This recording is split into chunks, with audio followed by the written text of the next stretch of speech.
The success of Uri, the 2019 Aditya Dar movie starring Vicky Kaushal, had made way for many hyper-nationalistic movies that initially tasted success.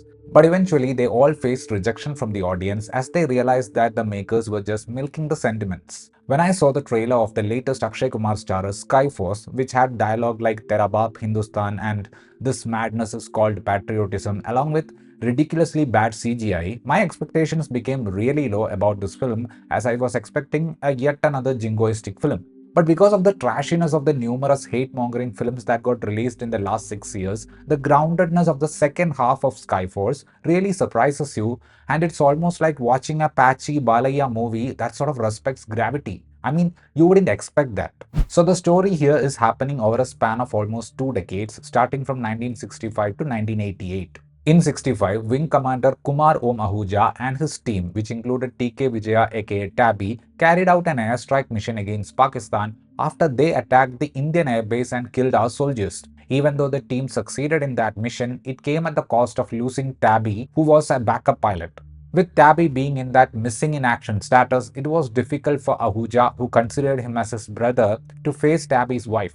What we see in this fictionalized account is Ahuja's efforts to find out what really happened to TK Vijaya. So the movie is a cinematically visualized version of what happened to squadron leader Ajjamada Boppaya Devaya. The first half of the film is something that you expect from current Bollywood. If you were also disappointed seeing the loud Pakistan Murdabad trailer, the first half will be a test of patience for you as the movie looks really shallow in terms of craft and the way scenes are written. When it comes to the second half of the film, Josh is not that high, and we can see Ahuja being a realistic soldier who goes through proper channels to make sure his brother gets a proper acknowledgement from the IAF for what he did. This segment of the movie has two soldiers from both countries acting like two genuine human beings, which is a rarity in the current Bollywood war movie template. The film, directed by Sandeep Kewlani and Abhishek Anil Kapur, feels like a movie that is slightly confused about how to treat the subject. Nirain Bhatt, who is now the main writer in Maddock's horror comedy universe, is one of the co-writers of this movie. Somewhere in the second half, it almost felt like the makers suddenly realized that this kind of treatment is no longer going to work, and the movie shapeshifts immediately. The dialogues, even in the second half, are pretty loud, and they are still underestimating the ability of the viewer to understand stuff from whatever is shared with them. The bumper sticker patriotic dialogues are falling flat, and the CGI, which has a game like glossy texture, just doesn't have the realness you would expect. And to make it worse, the over the top imagination of set pieces makes it a visual chapter that you just sit through. The thumping background score from Justin Verghese in key moments in the climax actually helps the movie elevate the emotional quotient. Since the movie is spread over more than 2 decades, the decision to cast someone in Akshay Kumar's age bracket made sense, and the performance never looked like a teleprompter supported one. The usual acrobatics was there from the start.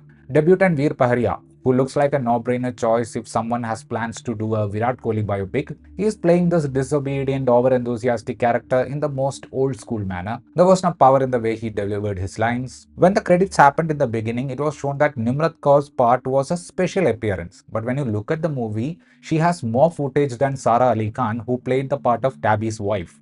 The Bollywood stereotype of assuming that a South Indian woman would even go to a party with jasmine flowers on her hair is a sad sight to see. I wouldn't say Skyforce is a great film. It is a flawed film that is striving to be a gallery pleaser. But if you can make a list of things that Bollywood needs to change in order to bounce back, one of the points would be to be a less hate-mongering tool of a certain political ideology. The detour this film took from a predicted Pakistan-bashing formula is something that I would like to see as a beginning of the Hindi film industry understanding its flaws.